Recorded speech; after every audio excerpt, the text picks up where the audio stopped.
Signé pour combien de temps à France 2? J'ai signé pour très longtemps, j'espère. Je sais pas encore, on verra. Mais j'aimerais bien que ça dure. J'aimerais vraiment que ça dure. Et vous avez bon espoir que ça dure, parce qu'honnêtement les débuts sont très difficiles. Depuis lundi, vous avez fait 438 000 téléspectateurs pour la première. Hier, vous passez sous la barre des 400 000. France 2 à 4% de part de marché.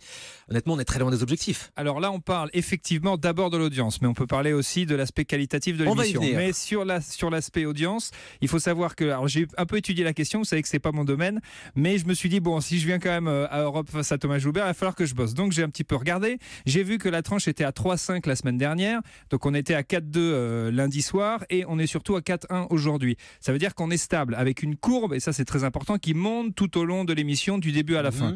On sait très bien que c'est un genre qui est difficile à installer. C'est un pari risqué, c'est un pari audacieux, c'est un pari qu'on a souhaité faire avec France 2 qui nous soutient d'ailleurs dans cette démarche-là et dans cette initiative. On a Vincent Mellet qui est avec nous, toutes les équipes également. Donc on y croit, on sait que c'est long à s'installer, on sait qu'il faut du temps pour installer un talk show d'actu. Une clause d'audience.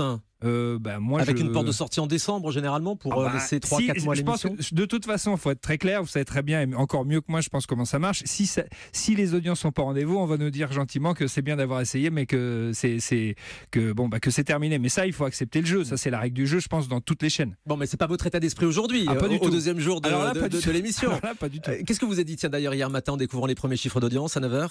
Moi, encore une fois, c'est pas ce sur quoi je m'attarde. Ok, il faut vraiment en prendre conscience, mais ce qui m'intéresse d'abord, votre objectif. France 2 a pour mission de relever son accès, c'est de faire rentrer la publicité à cette heure-là. Moi, j'étais très heureux à la fin de la première émission parce que je me suis dit, on a fait une première émission digne. On avait une structure, on avait, je pense, une qualité de production globale de l'émission qui était bonne. On avait du propos, il y avait du sens. C'était dynamique, c'était frais. On a profité de la chance qu'on a d'être en direct. C'est la seule émission en direct de l'après-midi sur France 2. Donc moi, j'étais très satisfait de la qualité de ce qu'on a proposé sur la première. Je le suis également très surpris ce matin après la deuxième. J'étais très surpris du contenu parce qu'on nous avait annoncé un talk show d'actualité, mais c'était vraiment de l'actualité pure et dure. Pour la première, politique avec Nicolas Sarkozy, la jungle de Calais. Vous pensez que c'est ce qu'ont envie de voir les téléspectateurs à 18h sur France 2?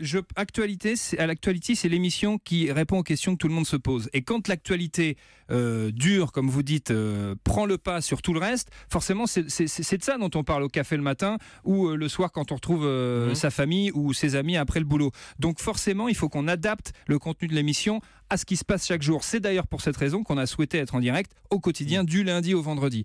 Et dès hier, il y avait des sujets déjà beaucoup plus légers, sur les chiens par exemple. En l'occurrence, alors c'est pas, on considère tous les sujets sérieusement. C'est pas forcément un sujet léger. D'ailleurs, on a pu le constater avec Michel Drucker qui nous a fait le plaisir de nous faire une surprise et d'entrer sur le plateau avec sa chienne Isia. Ça d'ailleurs, c'était pas du tout prévu et ils ont fait ça dans mon dos, mais du coup, ça a donné un moment qui était très sympa avec Michel, que je remercie d'ailleurs de nouveau. Il y a vraiment une valeur informative. On essaye d'apporter une valeur informative et du contenu et donner du sens à tous les sujets qu'on va traiter.